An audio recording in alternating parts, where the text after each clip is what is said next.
豪杰千年往事，渔樵一曲高歌。乌飞兔走急如梭，眨眼风经雨过。江南秋雨寒客，英雄铁马金戈。争名夺利又为何？必有收因结果。3个月前，号称江南第一标的四平镖局，一趟极为重要的镖，在商山坪遭了劫。赶月鞭、罗刹刀、牙枪、铁画银钩，都是黑道兵器谱上前10名的存在。出手的正是绿林中隐退多年的前辈高人商山4号。上一次奇迹亮相已经是多少年前的事了。镖在人在，护镖的镖头和镖师列阵护镖，可是一个照面就被4号重伤。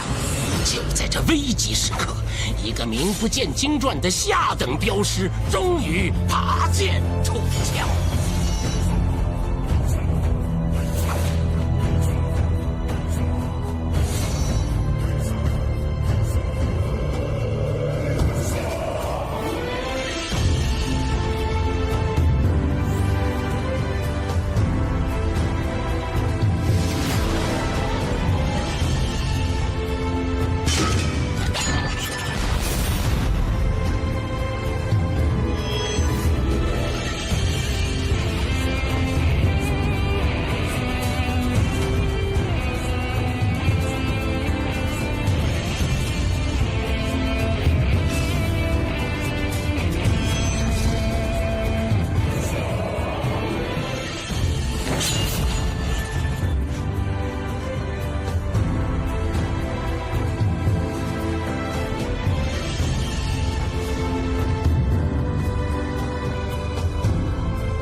竹林惊天动地一战中，石飞我的独门兵器竹片剑端得上是锋芒毕露。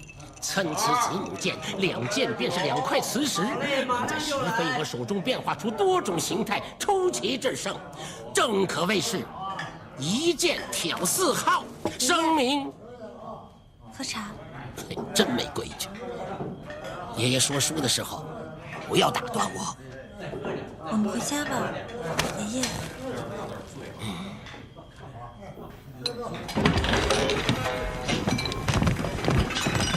快快！爷爷，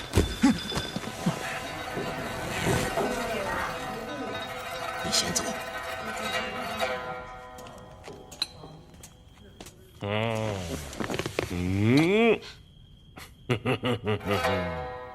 真是好故事啊！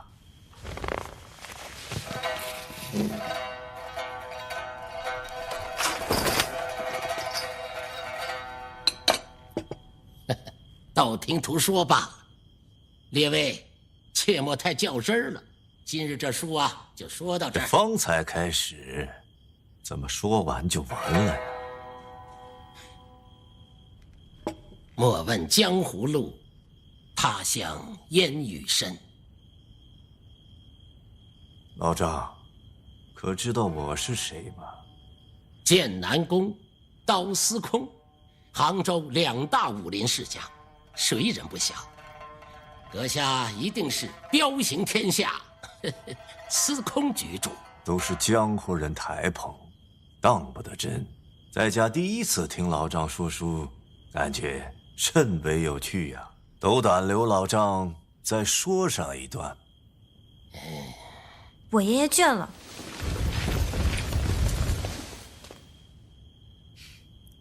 大叔说的没错，江湖人都口是心非。浪说曾分包书金，谁人辨得伯牙琴？既然局主想听段书，那再说一段也无碍。不知局主想听哪一段？我就想听这位姑娘刚刚口中说的大叔，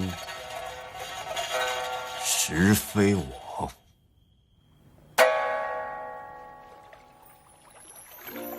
第一次见到大叔是在西湖边。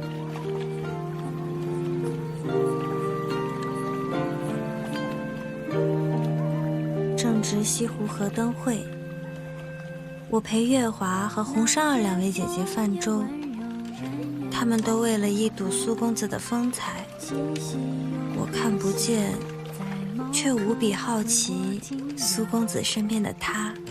就图一个痛快。大丈夫在世，就当如此。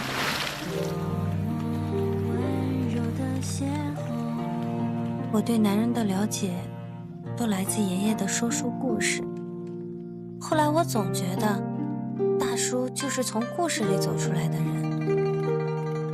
他像西湖那晚的风，吹入我的世界。青山不改，绿水长流。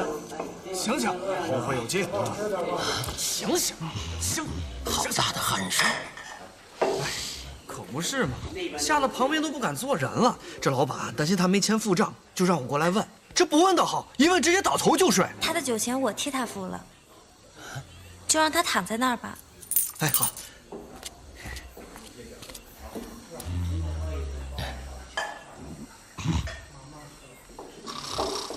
芊芊，你认识他？我记得他。有时候啊，我真怀疑你什么都能看得见。就是因为看不见，所以才记得。哎，爷爷拿故事去换钱，你却把钱给这酒鬼。是你说的，酒鬼都是有故事的。爷爷说书的段子，都是武林传说和秘闻。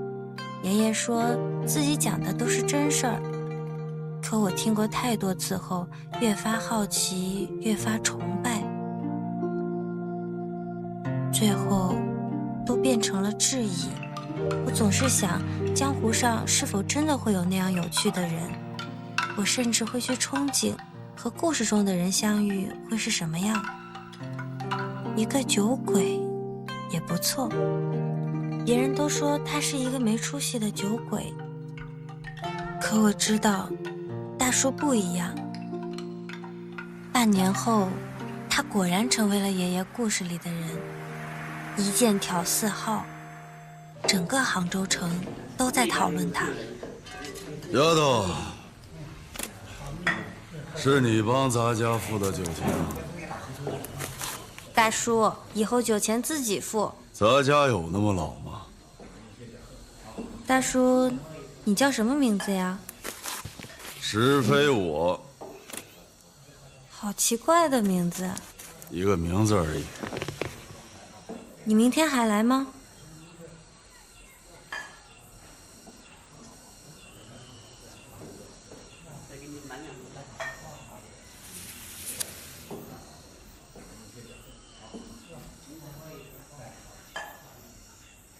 你唱歌我就来。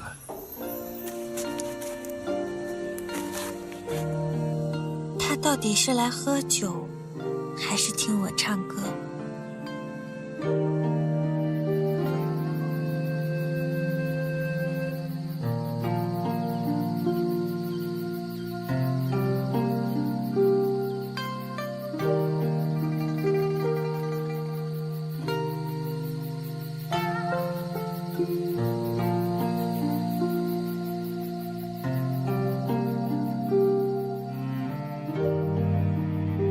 大叔，你究竟是个什么样的人啊？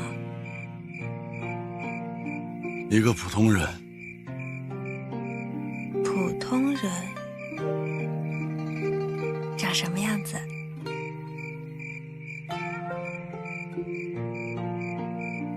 好长的胡子。懒得刮。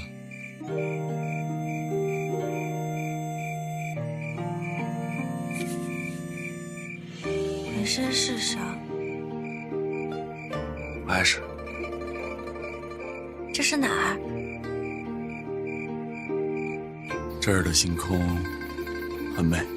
你带一个瞎子看星空，是不是太缺德了？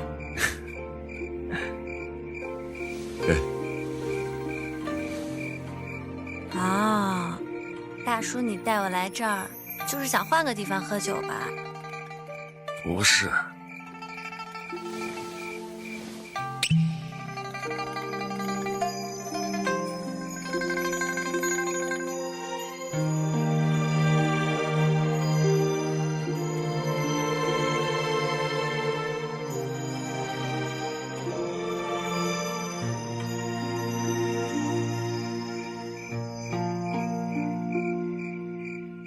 这是什么？这是星星，现在就在你手里。骗子！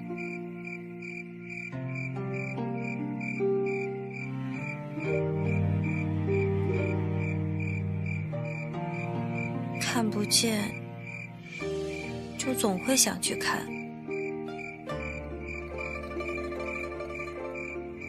你会看见。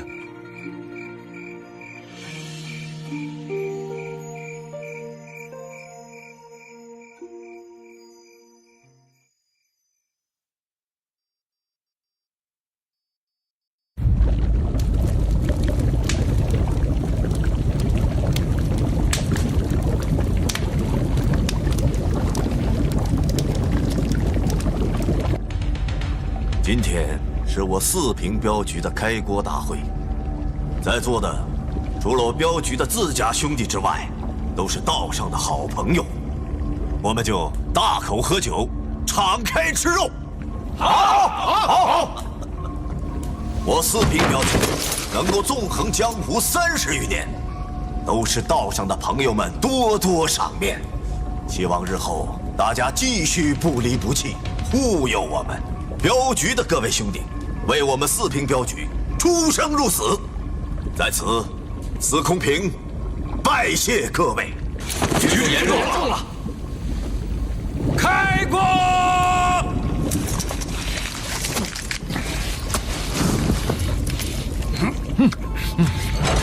行，保质。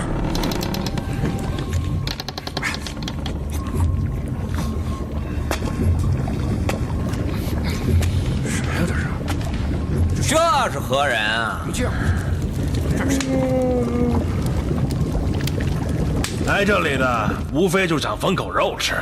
大家虽然没见过此位，但却早已经听说过他的大名。原来是一剑挑4号的英雄到了，那我等今日可是3生有幸了啊！这商山4号，每一号都是江湖上排得上名的大人物，竟被你一人所破。敢问师兄弟师承何门呢？江湖浪子，无门无派。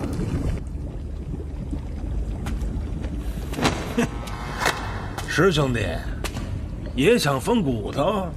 可以吗？当然可以。我四平镖局的开国大会，意在能者吃肉，只要有本事，谁都可以吃。分肉可以，但总得讲个规矩。怕我跟你抢总镖头啊？总得说道说道。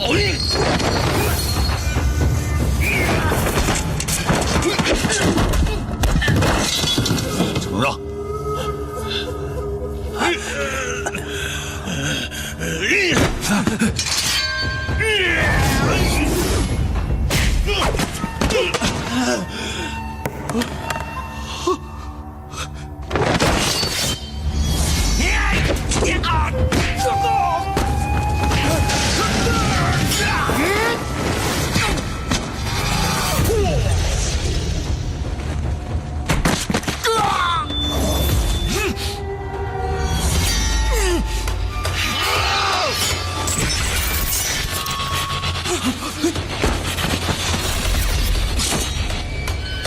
子母剑，这师傅灵气真是奇怪啊！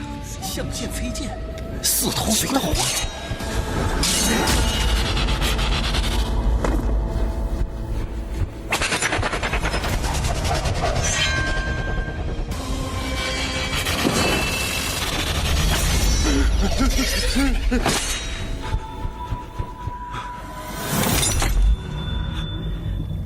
果然英雄了得。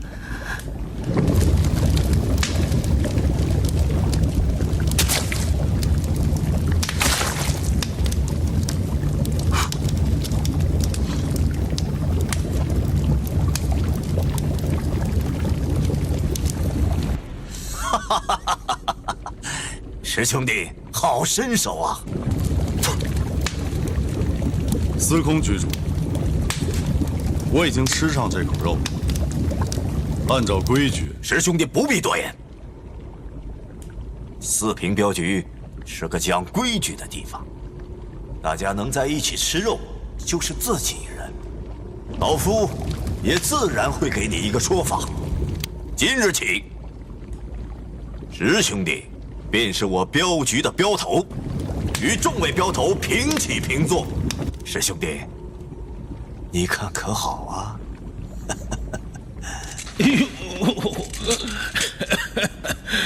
承让，承让。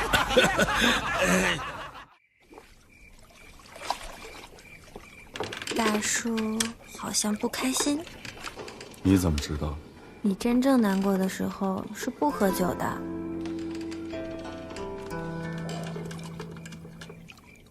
不知道从什么时候起，我也成为了自己最讨厌的人。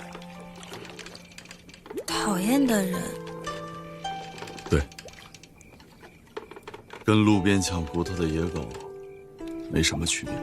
大叔，我不要你变成一条狗。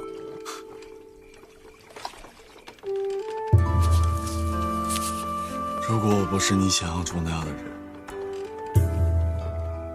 也不是你爷爷书中说的那样的人，你会嫌弃我吗？大叔，你蛮好的。那我带你和爷爷离开这里吧，我带你去治好眼睛，然后我们去看大海，去看雪山，去看大漠，找一个远离江湖的地方，明日就出发，可好？那一刻，我感觉自己能看见一样，天心的皓月，楼外呢喃的秋风，远处的点点灯火，身外的尘嚣俗躁，都一下子变得那么遥远。天下间仿佛只剩下了我和大叔。可是那天晚上，我终究没有勇气去回答大叔。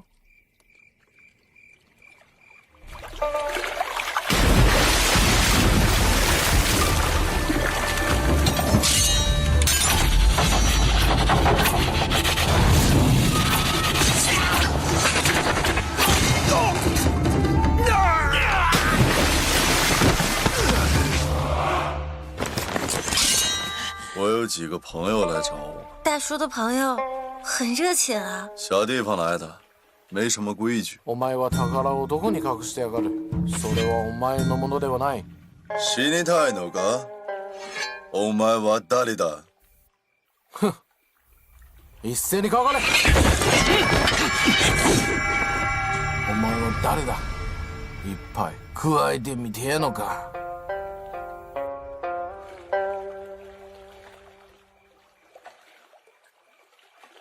我想按照自己的想法生活，这么难吗？师兄弟，救人！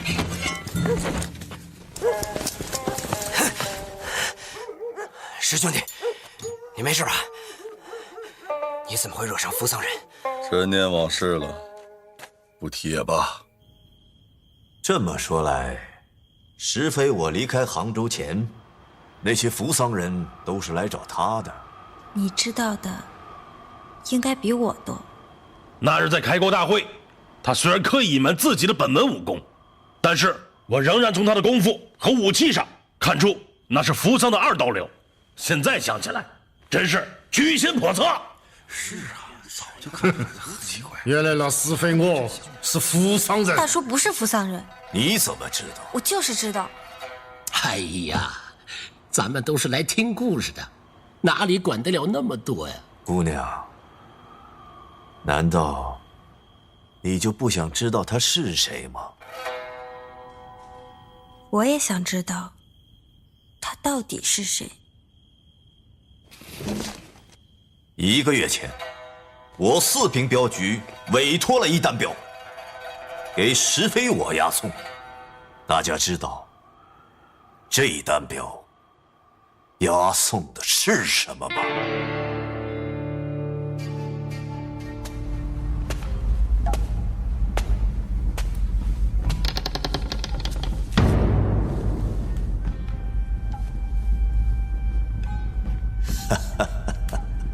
师兄弟，请。这个世界真是奇怪，你想要的人家不给，你不想要的又给你送。师兄弟，当真舍得这江湖？浮华若梦，有何不舍？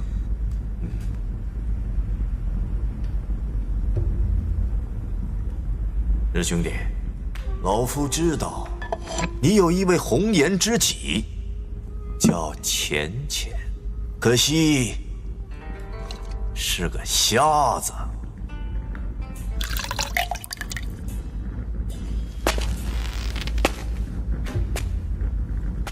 师兄弟，请。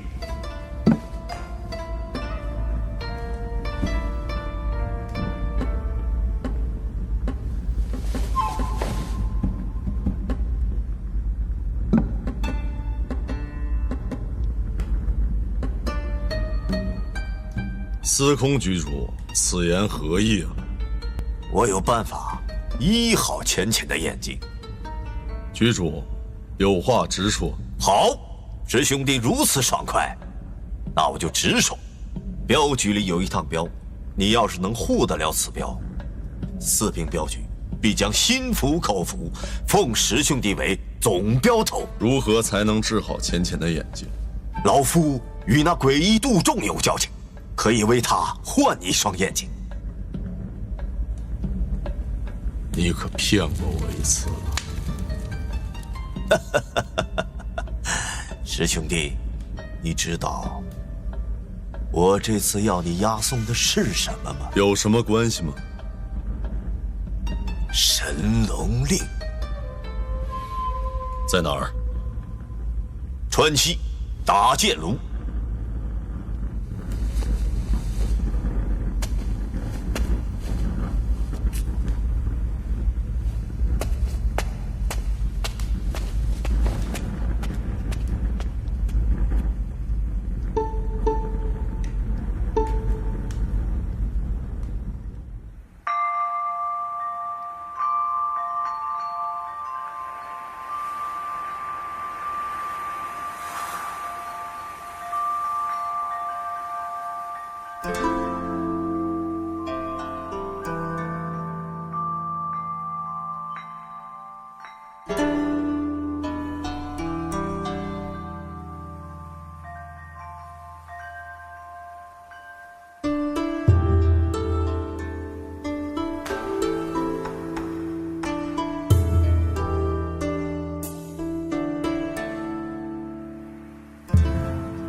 那首歌我听过，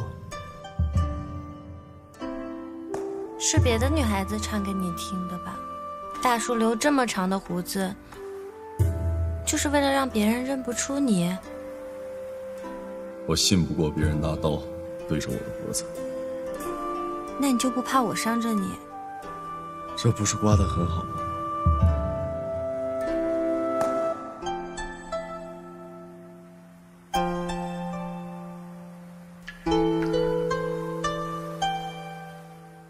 丫头，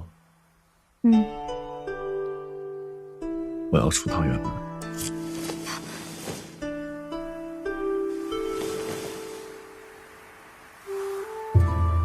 大叔，那晚说的话还算数吗？我以为你忘了。我现在回答你，可以吗？等我回来吧。要去多久？短则半月，短则半月就好。我哪儿也不去，就等大叔回来。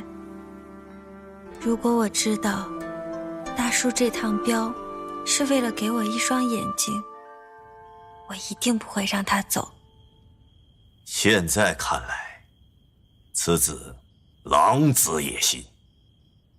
老夫所托非人，却不论实非我是不是扶桑人，但这镖押的可是神龙令，这分量大家都知道。所以不是老夫欺凌弱小，而是实在要为武林要个说法。要什么说法？不就是想用我们引大叔出来？局主，和他们废什么话？直接带回镖局，等那个姓氏小子来要人。秦局主，怎么说，大家也是老相识，这是何道理？司空局主，你的人来了我的地方，老子好心好意的去接应你们，你们呢，废了老子的手指头。今天那笔账，我们可以算一了吧？秦烈，难道老夫不知道你打的是什么算盘？当年神龙令的出现，就是为了阻止天罚剑蛊惑众生。只可惜呀，神龙大侠早已仙游，这个江湖依旧还是那个江湖。200年前，一柄邪剑天罚出现，江湖上门派势力相互厮杀，一时掀起了血雨腥风。江湖上人人欲夺天罚剑，称霸武林，号令天下群雄。为了阻止这场武林浩劫，一个少年横空出世，夺下了这把天罚剑。他与天下群雄约在这峨眉金顶之上了结一切。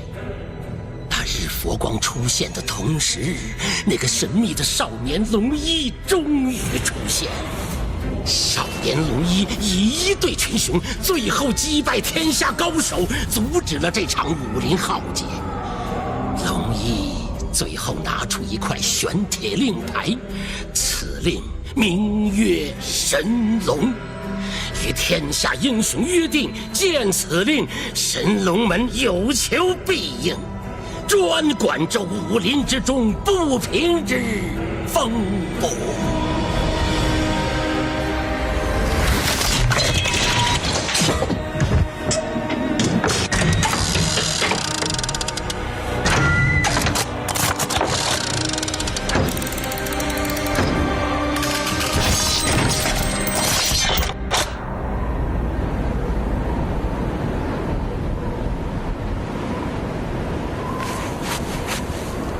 师兄弟，我准备了一车药材，为了掩人耳目。这个东西带在身上不会安全的。那我们即刻返回，越快越好。原路返回？不，走最偏最绕的路。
加州镖局的朋友来接应咱们了。不是说了不要叫人吗？师兄弟，野镖手没经验，也许不知道，出门在外靠的是朋友，镖局之间互相帮助，这是情谊，也是江湖规矩。如果不是朋友呢？镖局四海皆兄弟。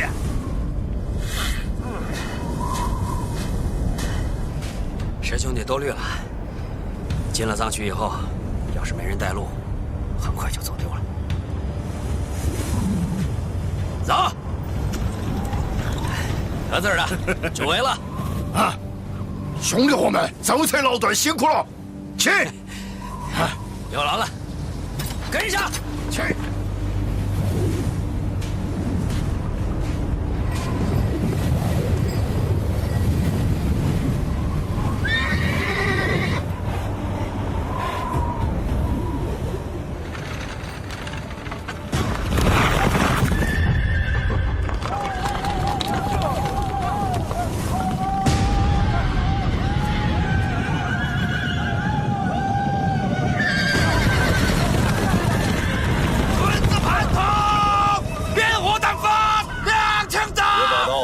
让他们过来。群里，你干什么？四平镖局为了去取此药材，就绕行藏区。我们运什么，跟你们有什么关系？你们加州镖局连江湖道义都不讲了吗？狗屁！江湖道义，谁他娘的都不是莽子。今天。要不你们告诉我车里头装的是啥子？要不然一个都不要想走！经理，你糊涂啊！现在马匪来了，就算你捡了兵，我也到不了你手里。他们早就和马匪勾结好了。这位就是一剑挑4号的死匪我吧？此路同行不同心也就罢了，没想到江湖人心竟如此险恶。少废话！今天要不交出东西，要不然老子就跟你死老虎！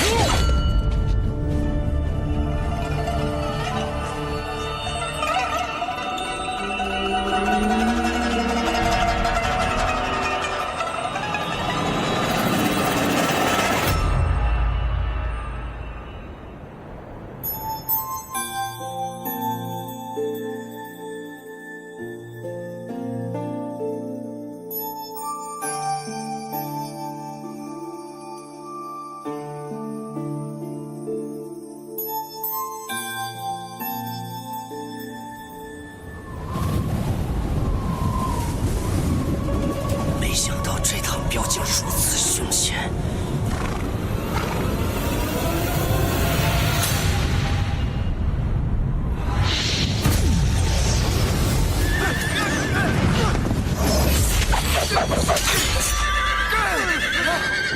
走死！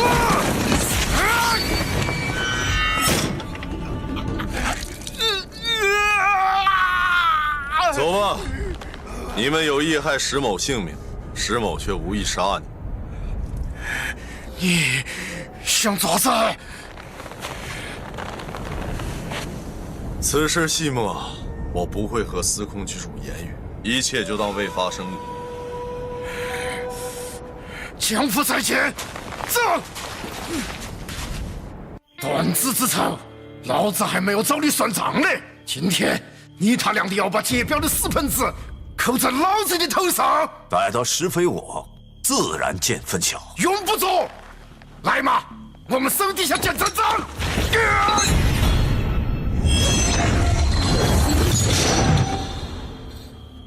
秦局主，招子放亮些，看看周遭，免得打了眼。今天是我跟他的恩怨，用不着别人插手。铁锁神捕，六扇门的人，什么时候也开始掺和江湖恩怨了？关门中人不涉江湖。今日，薛某有要案在此，各位朋友，请个方便。江湖恩怨，蝇营狗苟，我等免不了俗道也罢了。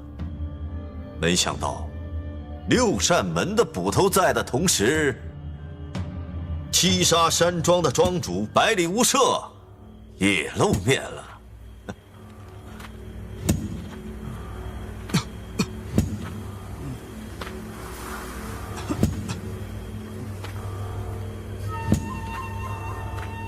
薛神谱的目标可不是老朽啊！捕快没有权利选择犯人。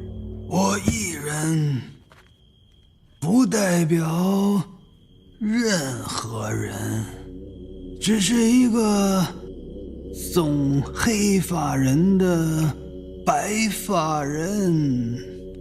百里庄主，久违了，别轻举妄动。杀人偿命，原来杀手也懂这个道理啊！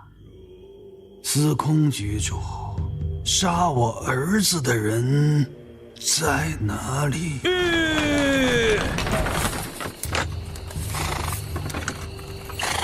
刘山李家画板，大和尚，吼！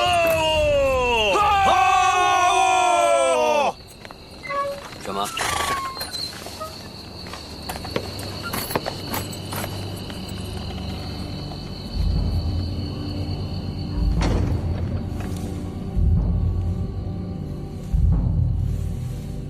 去，找些柴火，准备生火。哎，看我干啥呀？四处看看去。这巴朗山路的后半夜雾气很重，寒冷刺骨。一会儿我叫人拿火把地烤热，再铺些干草，睡着了就没那么难受了。有劳鲁大哥了。师兄弟客气了。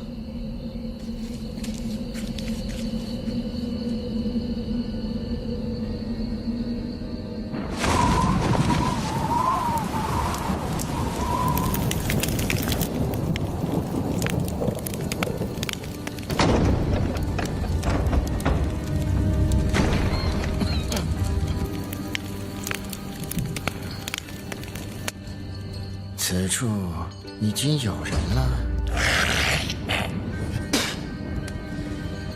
八方风雨的路人，最难躲的是这巴蜀夜雨。都是避雨的，无妨。多谢。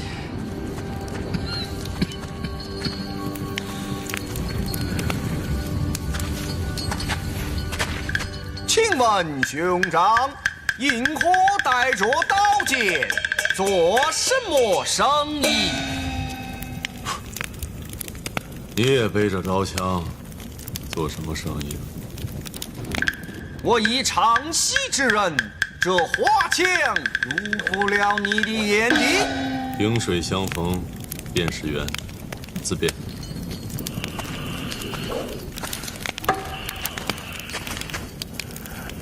坐。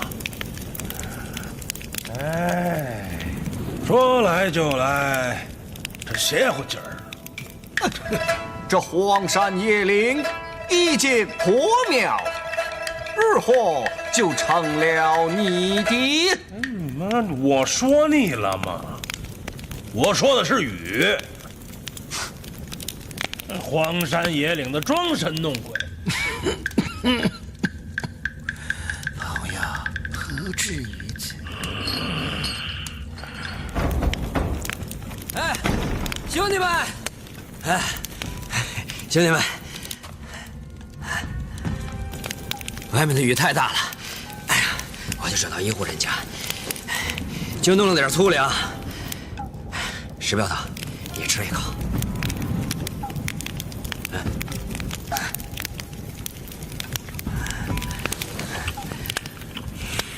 啊，我这儿还有一壶苞米酒，虽然酒也不好，但是吃点能御寒呢。石镖头，来，喝一口。放着大路不走，偏要走这偏远小路，活受罪。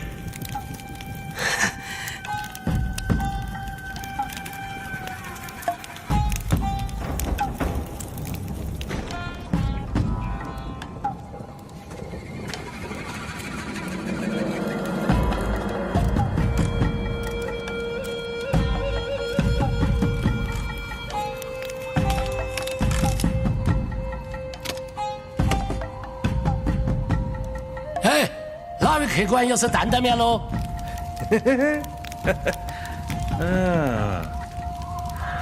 老头儿，别来素面啊，有点肉馅儿，清汤挂水可没法吃。要得，你等着哈，马上就来。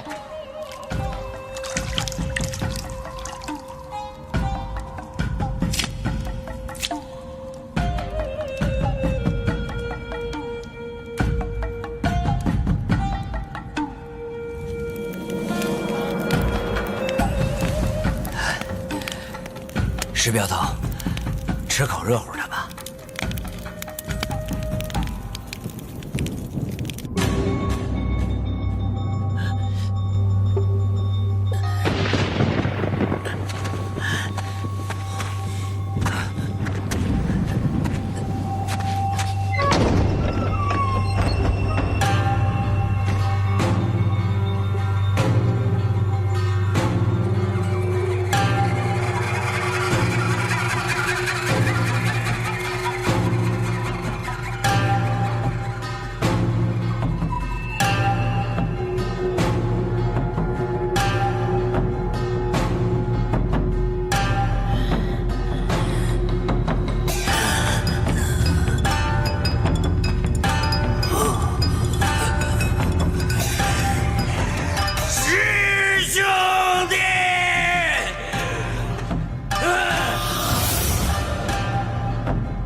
师兄，我在门外等你。やっと見つけたぜ。長い時間をかけてお前を探してんだ。もう逃さねえや。想杀老子的人多了，就你了，一起上吧。全部殺せ！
好一把杀人无影的青玉流，是你救了罗大，杀了这些扶桑人。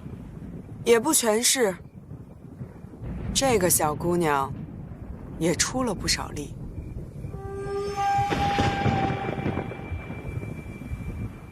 苏兄专程从杭州来找石某喝酒啊？我这个人从来不爱占朋友便宜。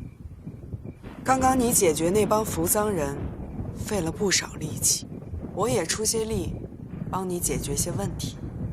一会儿我要杀你，也算公平。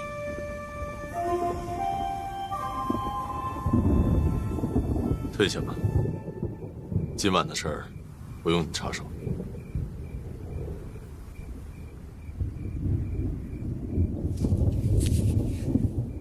走吧，听话。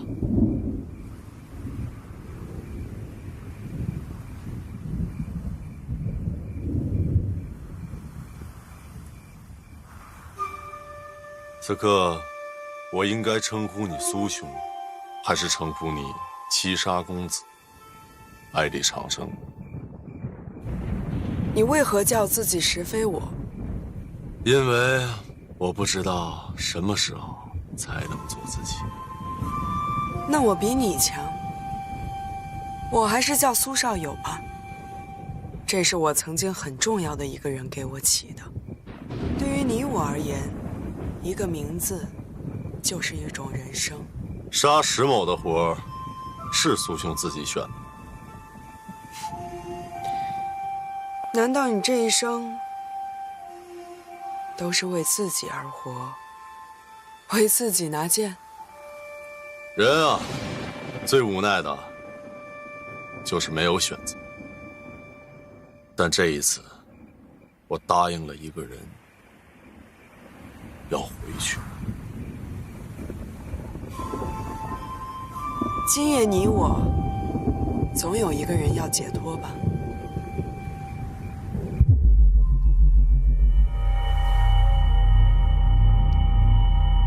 拿起你的剑吧，千万不要手下留情，这样我会很不开心。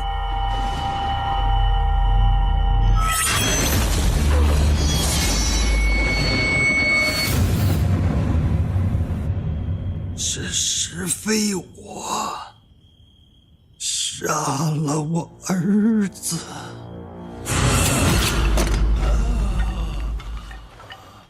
我和镖局的人，和在场的所有人都亲眼所见，是石非我的剑刺穿了七杀公子的胸口。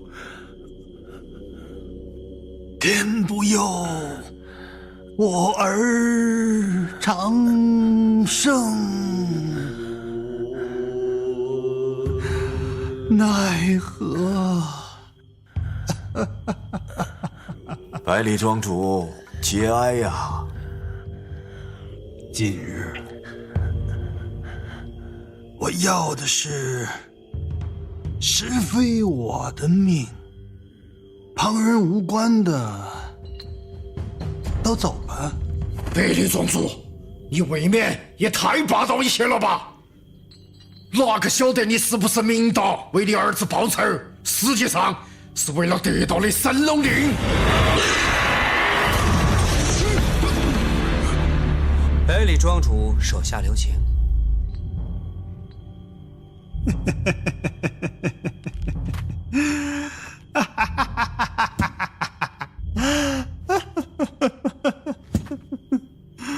该留情的应该是诸位呀。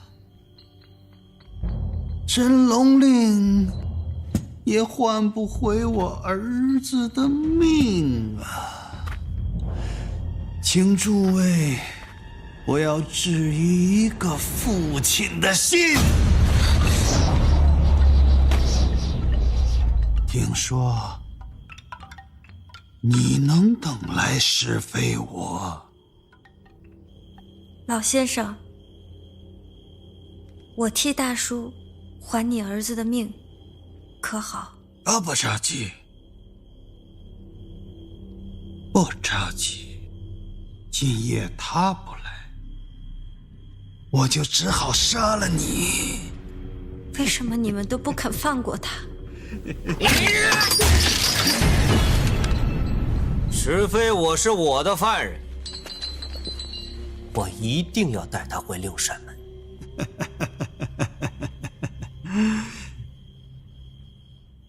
你管得了吗？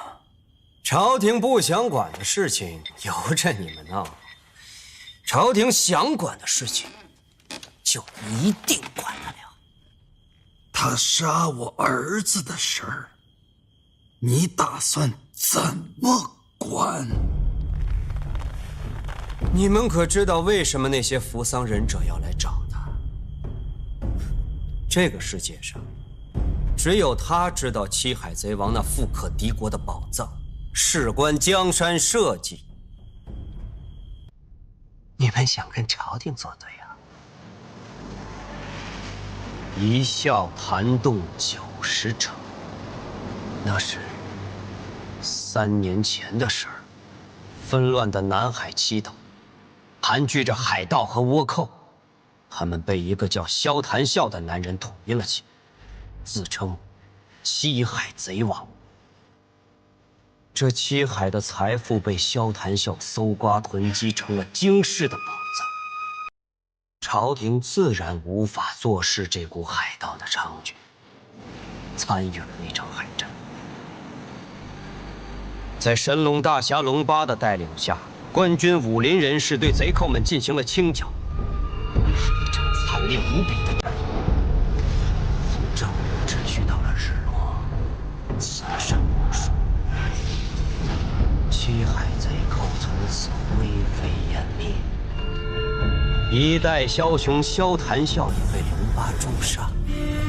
可是传说中的七海宝藏却无人知晓。七海贼王虽死，可宝藏的秘密却被这个石飞我带走。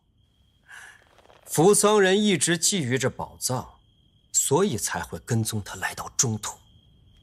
这叫匹夫无罪，怀璧其罪呀！朝廷此刻需要这笔宝藏，所以石飞我断然不能在这个时候死在你的手里。那我儿子命怎么算？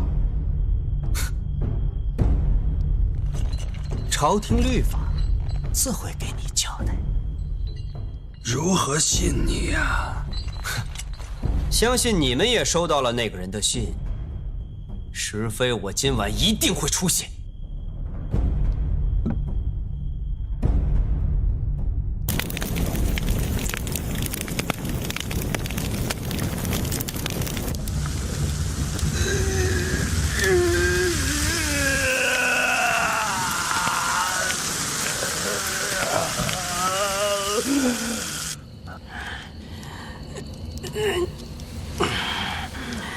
今日若是没有师兄弟，你我二人可就真交代了。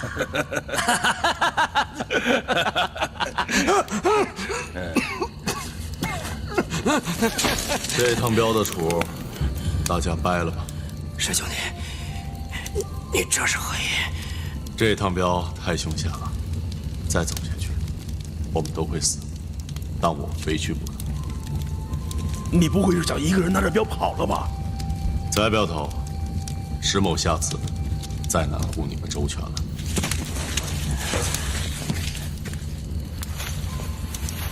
师兄弟，师兄弟，一同走水路吧。没有意义，我不想你们陪葬，就这样。师兄弟，明日我陪你一起。骆镖头，江湖再见。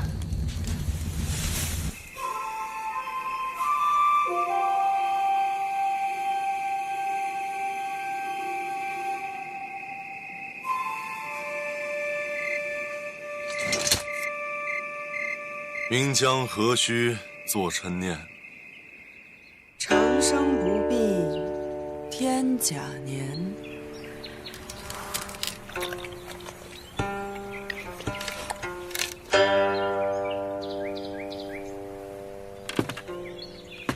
这位兄台很面熟啊，我们是第一次见吗？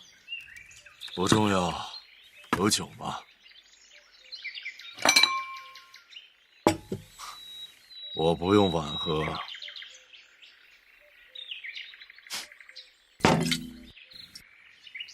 管够。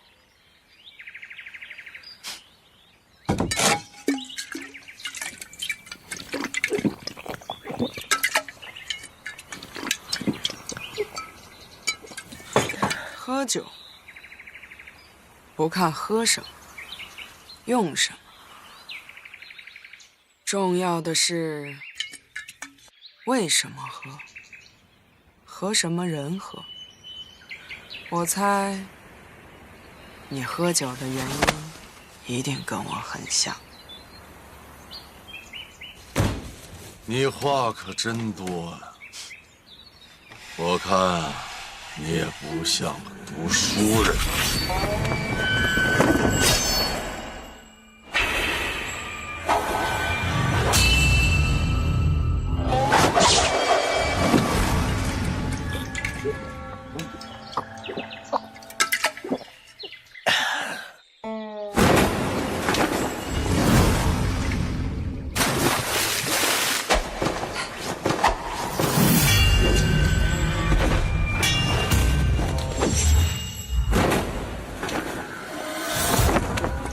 我叫苏少勇，你叫什么？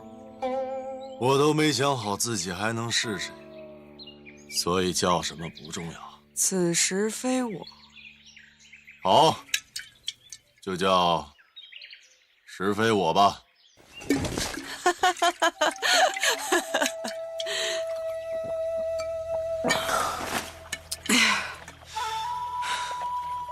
我一直以为酒品就是人品，剑法就是性格和阅历。师兄这剑法甚是诡异，既有名家剑法，还有黑道路数和邪教痕迹。更诡异的是，还有扶桑二刀流的招式。你刻意隐瞒自己的剑法，却暴露了你的人生。苏兄，有何指教？师兄的剑法大开大合，只攻不守，想必是师兄性格使然，做什么事情都是不计后果，全情投入，但这样必然落下破绽。怕有心人利用师兄这一点。是人就有破绽，剑法也一样。倘若日后交手的人是在下的，如果他日真遇见，我的剑法依然是如此。好，痛快。大丈夫在世，就当如此。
你有理由拿剑，而我已经没有了。我带你去疗伤。不用，七杀山庄的规矩不能破。你我今天必须死一人。那又如何？师兄，听我说，这就是一个杀手的宿命。能死在你手里，是我最希望的结局。百里长生的生活，我早已经不想过。苏少友的生活，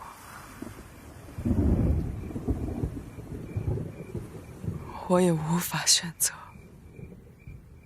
你既然还有的选，就当我成全你。我不用。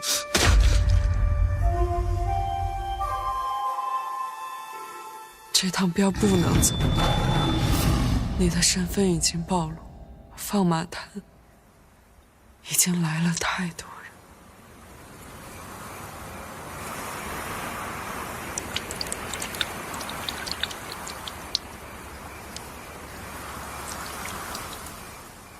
沾了朋友血的剑，也不能再用了。一剑为碑，替我陪苏兄看看这青山绿水。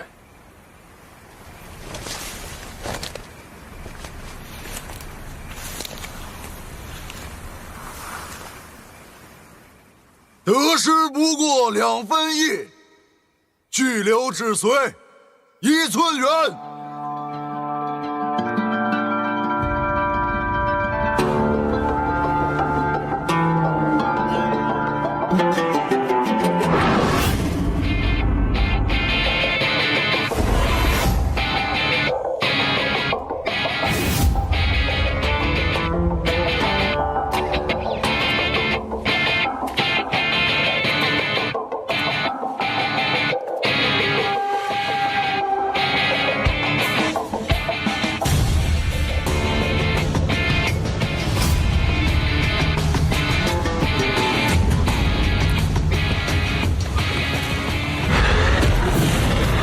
江湖上有言，言无空袭，有无空放。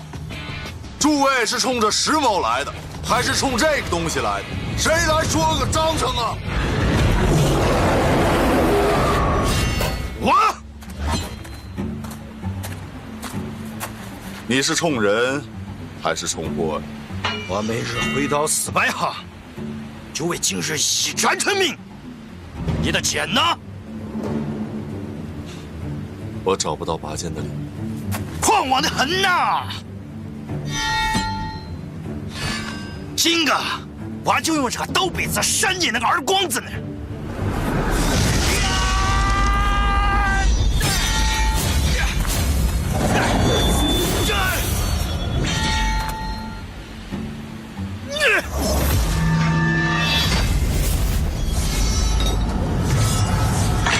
还给你。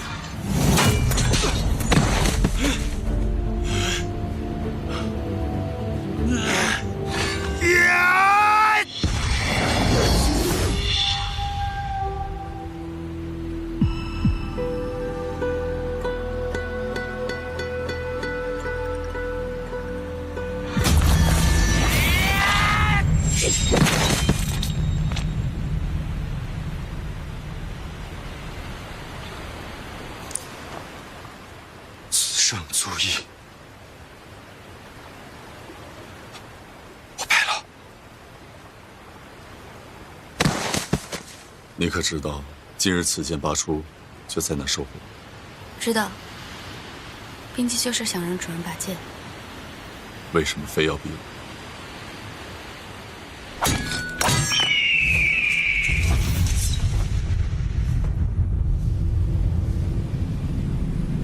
揾咗你咁多年，終於都見面啦。如果我沒有記錯的話，石某未曾見過二位。余京南，我哋係武當清風道長坐下嘅徒弟。今日我哋就嚟清算一下10年嘅恩怨。閣下不敢拔出這劍，是不想以真名見人吧？我以為我是誰只是我自己的事兒，沒想到對你們也那麼重要。獲罪於命，天法也。相傳，這把200年前引起血雨腥風的天法劍，被龍一帶到鑄劍峰頂，封印在藏劍石中。100年藏劍，劍氣有靈，沉睡的天法化出一女嬰，被鑄劍山莊收養。此女寡情少言，取名冰姬。剑有灵，会则主。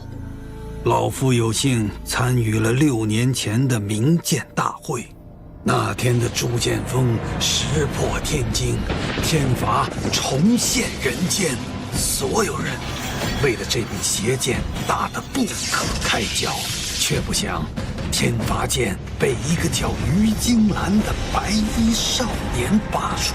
顶天罚者，罚人罚己。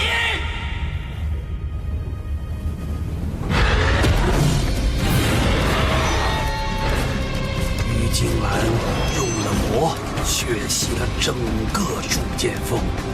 那一剑，老夫可是刻骨铭心啊！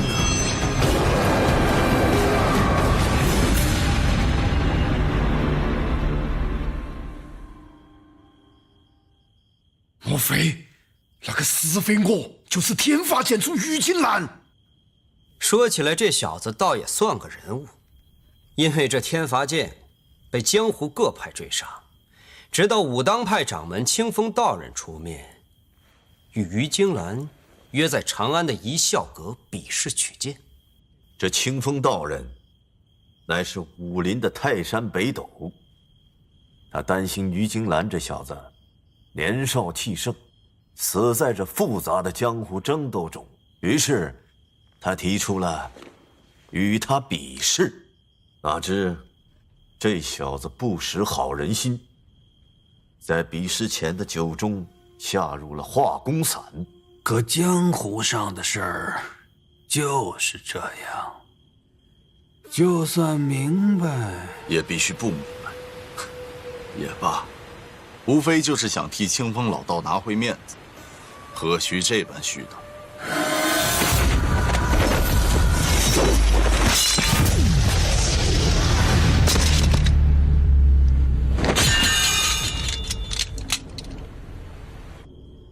我要知道，他是个背后下毒的小人，镖局里岂能容他？你我在江湖漂泊多年，见过更毒的东西。百里庄主，此言何意呀？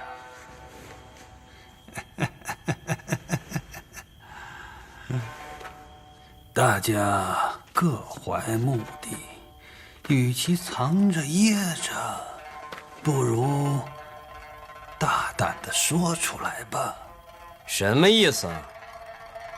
老夫要的是神龙令，百里庄主想要的是天罚剑，秦局主想要的是石飞我的手指，薛神伯想要的是七海宝藏。放肆！本官乃朝廷重人，难道要与尔等分赃不成？老夫觉得司空局主所言极是，大家各取所需，把东西抢过来，然后按江湖规矩分呗。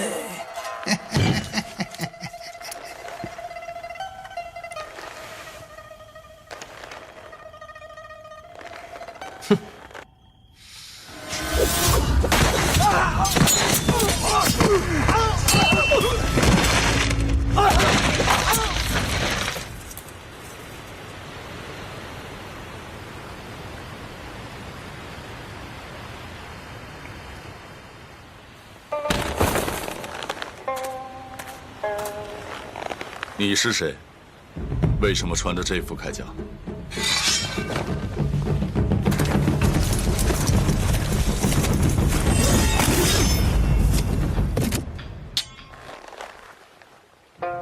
少佐，俺ですよ。皆騒動にかあれて誰だろう。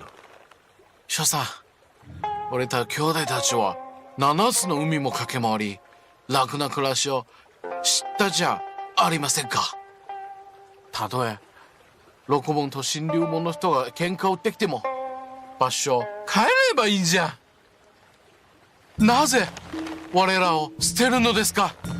所以你就穿着我的铠甲，用我的名字继续做海盗。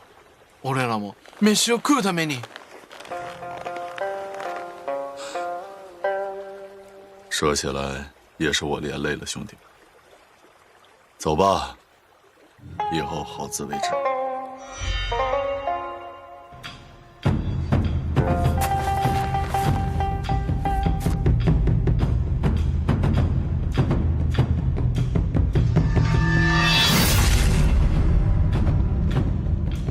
華麗ないざこう交わりをやめてようたたよどおりども明日れでわらここにかすで何かを求めとする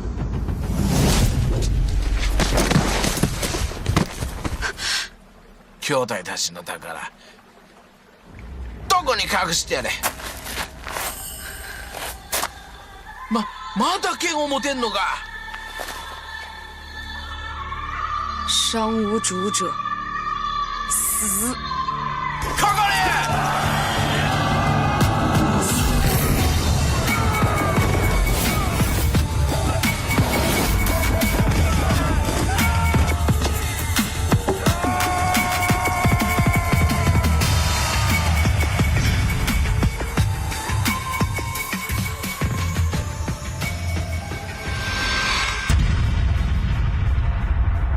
从你拔剑那一刻起，所有事似乎已经有个定数。原来我只知道剑灵应该有一个主人，冰姬只想跟在你身后。后来你说我不懂这尘世，冰姬以为主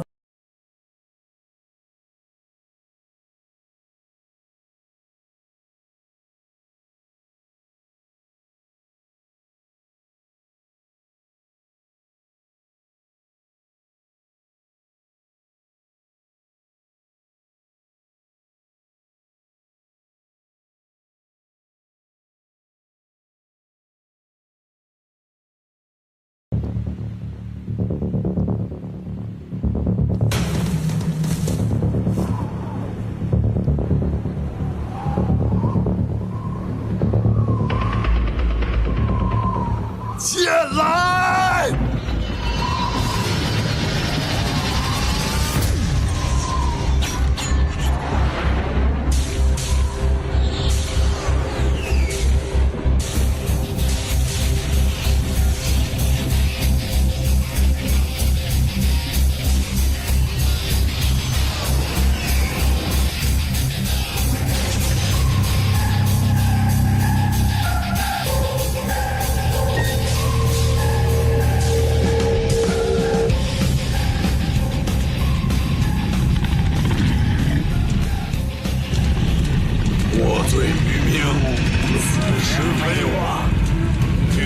法者，法人发起！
那天救了死飞我的那个女人是神龙门的人。当年我和龙八剿灭七海贼王时，龙八身边带着一个女弟子，想必就是她。只是不知道这个龙九和石飞我是什么关系。这么多人愿意为他唱小曲儿，这小子就会祸害女人。哼，凑这局的主人终于出现了。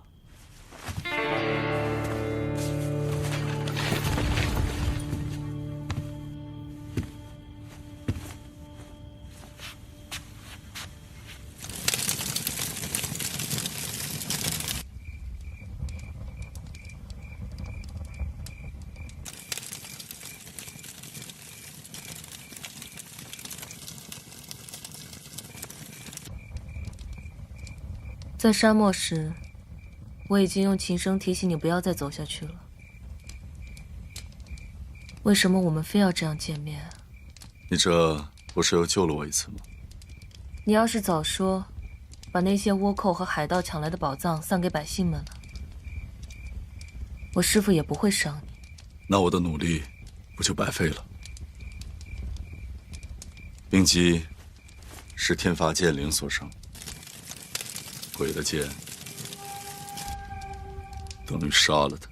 天罚剑戾气太重，你会被反噬，成为嗜血杀戮的魔头。动手吧。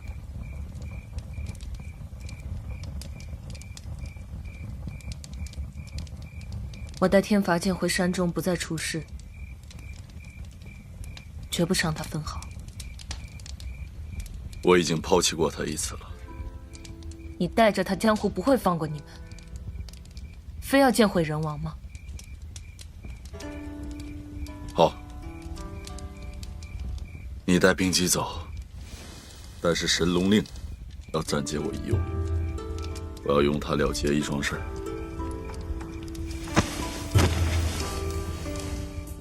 你一定要这么坚持吗？对啊。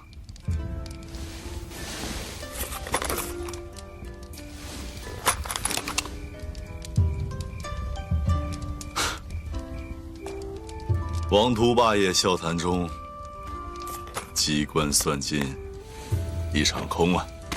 还去吗？去啊！这辈子我就想做对一次决定。这些年，你到底都做了些什么？醉生梦死，早睡早起。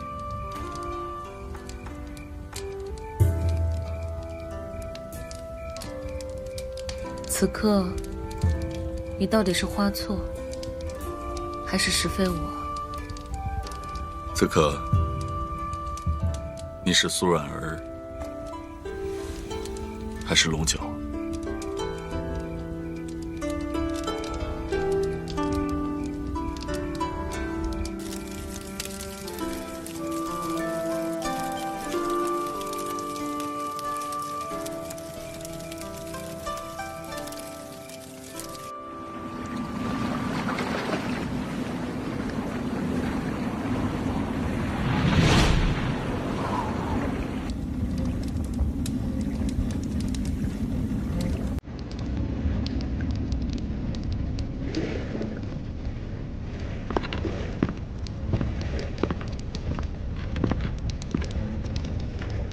罗镖头，任务完成了，这回到杭州就高升总镖头嘛？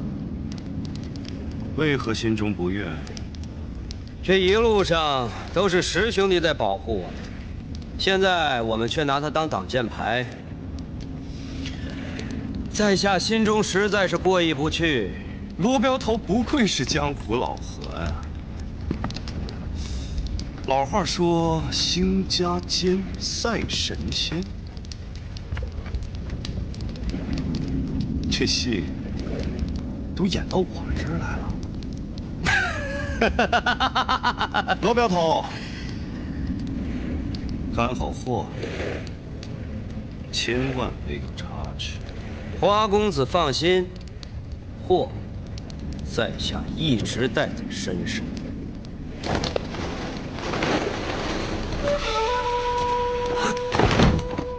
我真是太大意了，原来真正的货物就在罗大哥身上。我一直不明白，为什么你每夜都合衣而睡？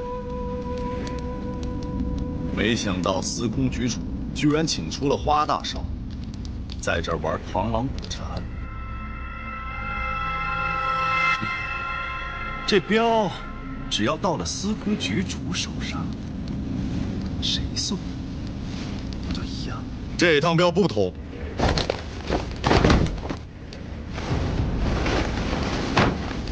我与司空局主有个约定，他许了石某一个不能拒绝的理由。原以为他真诚待事，没想到他竟然戏弄于人。大丈夫可以让人爱，让人恨，但不能让人骗，让人怜。石大侠，说起骗，也是你先骗四平镖局的。当初你找来商山4号来劫镖，配合你演了一出监守自盗的好戏。你真以为天下人就这么好欺？是你告诉司空平的，你和司空老儿一起耍我。石兄弟，你消消气，这趟镖谁走还不都是一样？你们也许不知道我与这位花大少的渊源吗？今日这事儿，善良。我看你本来也不想善良，明明知道放马滩那么多人等你，却一定要去得罪全天下人。这全天下人能放过我们花家？这些年你又何尝放过我？当年你在酒里放华公子，害我被武当派的人追杀，也是你干的吧？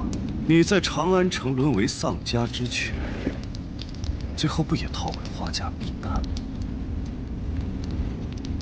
父亲原谅了你的年少，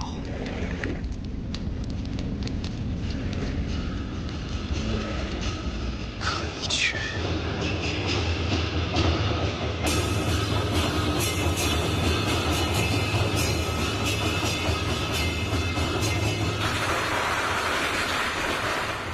你跟你母亲一样，不知长幼，罪而已。这镖头！别喊了，全被我解决了。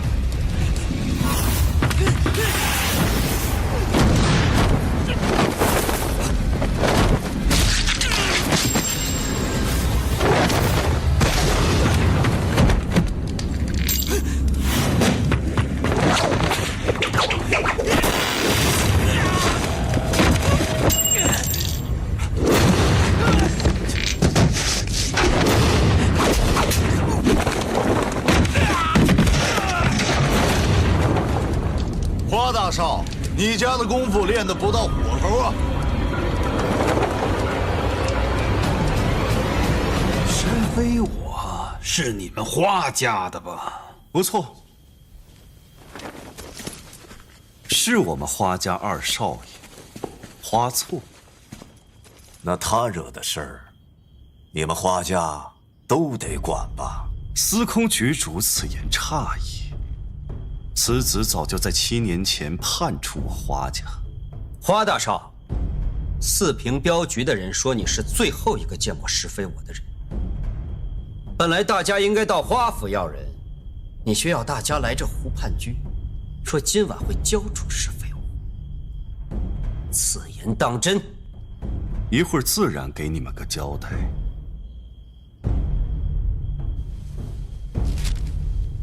你就是他喜欢的那个丫头，跟他那卑贱的母亲一样，庸脂俗粉，不过是个唱小曲儿的罢了。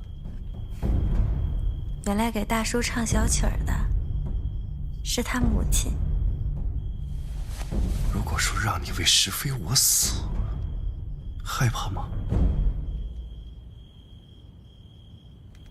这样他就能记我一辈子。好。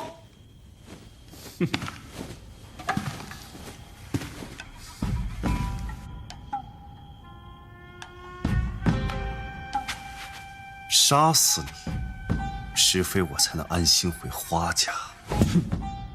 花公子，你什么意思啊？今天见不到石飞我，你们花家可是要有大麻烦的。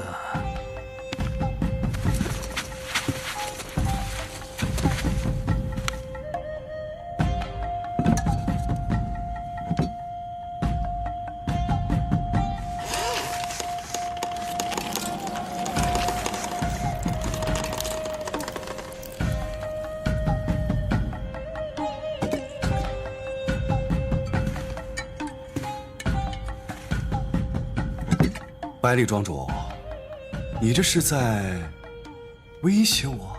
花大少，你可能还没搞清楚情况吧？今夜实非我不来，这湖畔居你休想离开。我看是你们没有搞清楚状况吧。今天谁也走不出这湖畔居。好大一个忽悠哎！花家的独门火器轰天雷，不错，我已经在数日前把湖畔居酒窖下藏满了轰天雷，只要我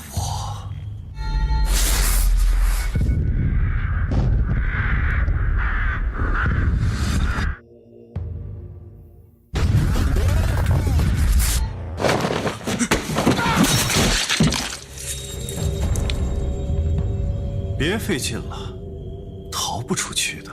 居然用无残刀肆封了门窗。我花家最有名的并不是武学，火器和机关术才是一绝。玉石俱焚，并不是最好的解决办法。是啊，花大少，休要动怒啊！咱们何必结下此仇啊？如果今天放你们出去，我花家才后患无穷。有什么条件，你可以说出来。如果今天我和你们死在这儿，那威胁我花家最大的一股力量就没有了。而我花家有石飞我在，你们谁奈何得了我花家？这笔买卖我怎么算都比较合适嘛。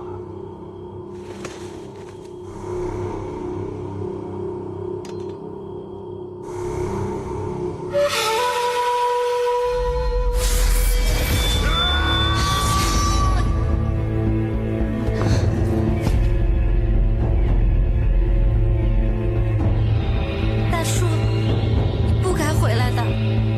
欺负过你的人，我不会放过。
没有引爆，都罢手吧。地窖里的火器已经被我解决了，你们要找的人是我，有事冲我来。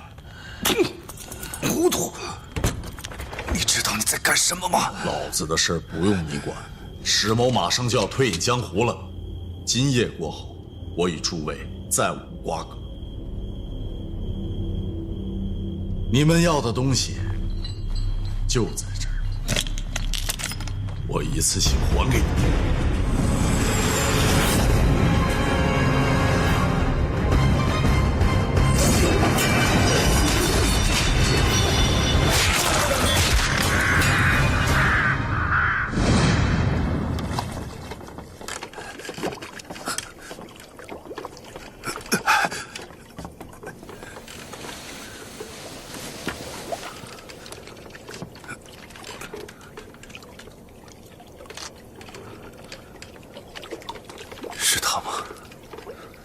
不是，他是龙九。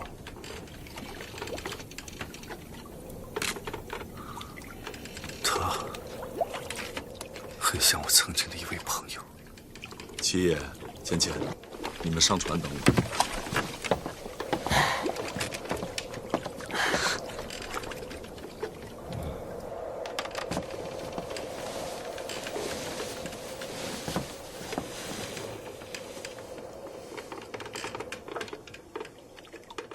今日会晤，恩怨搁置，是非不论。石某从此退隐江湖，你我再无瓜葛，就此别过。你真的要走？庄主是你的，回去吧。此刻庄主还是你的父亲。我无法选择什么样的出身，难道连什么样的生活也无法选择？选择？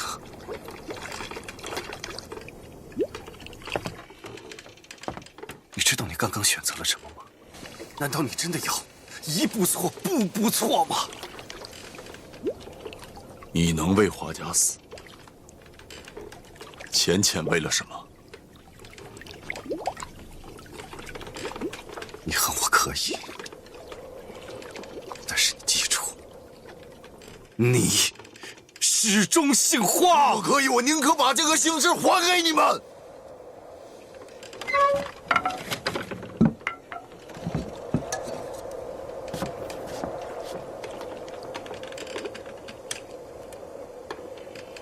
你就是苏冉儿姐姐。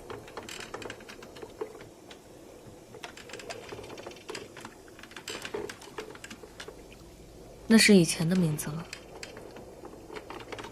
以前的大叔是什么样子？我不记得了。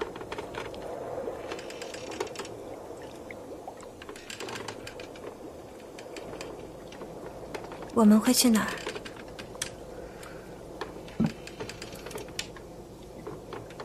按照我和石飞我的约定，我们会去诡异杜仲那，让他给你一双眼睛。那他会跟我们一起去吗？我已经说过我要退出江湖了，我也不想再和你争论什么。你是华家未来的庄主，你就有责任去承担这些错误。以后不要再来打扰我。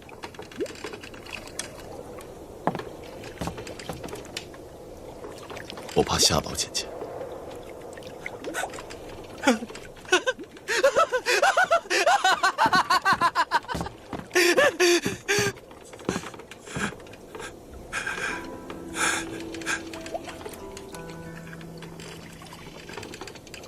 你还算不算是个男人？你还算不算是我华家的子弟？你的雄心呐，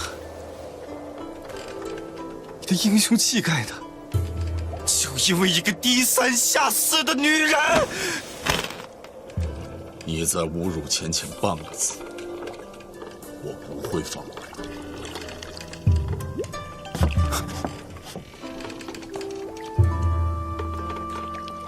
现在闯了那么大的祸，你让父亲怎么办？你今日放走的那些人，日后必是我华家的死敌。你怎么能交给父亲一个人承担？你不是一直想向他证明你有多么了不起吗？父亲的年事已高，这些年他已经不练拳了。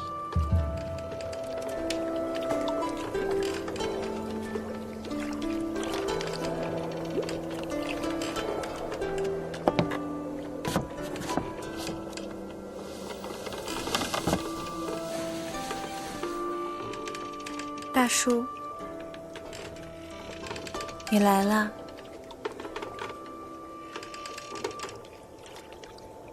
这段时间很累吧？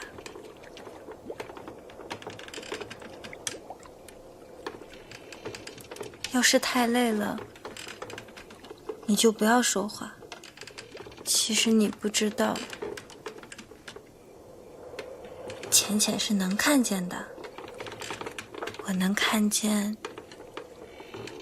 那晚西湖吹过的风，也能看见你在我掌心放过的星河。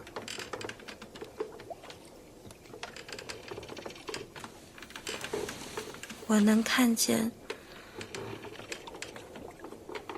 大叔说的雪山和大海，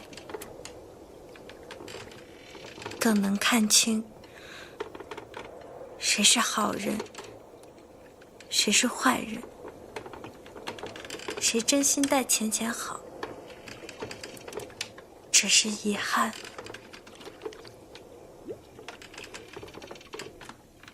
明明靠得那么近，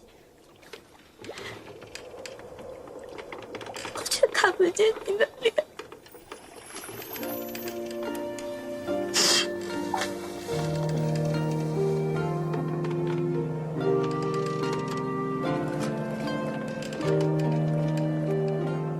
这么难的决定，就让浅浅替大叔做吧。你回家去吧。有爷爷在，我很好的，你不用担心我，我以后一定会自己照顾好自己的。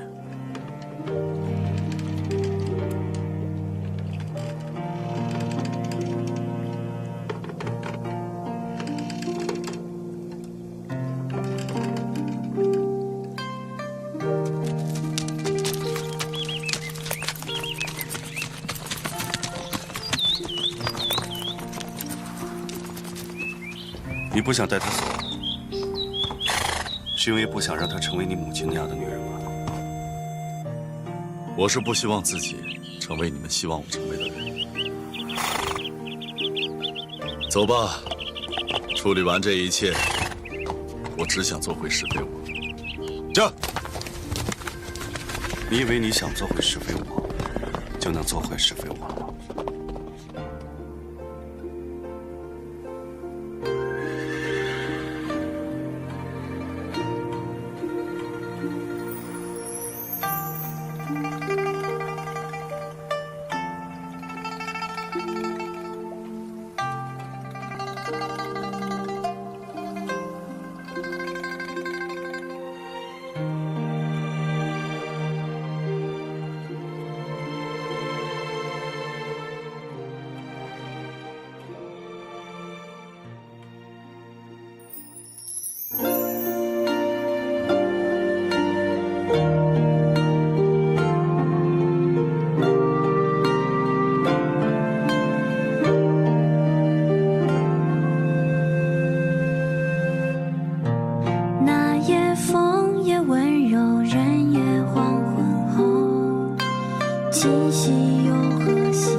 宿还在黎明后，今夕又何夕，在某刻为谁等候？月下萤火操场那一次牵手，我想这已经足够。再见终难说出口，风起拂动我衣袖，恍如你温柔的手，愿守候只比高岗人消瘦。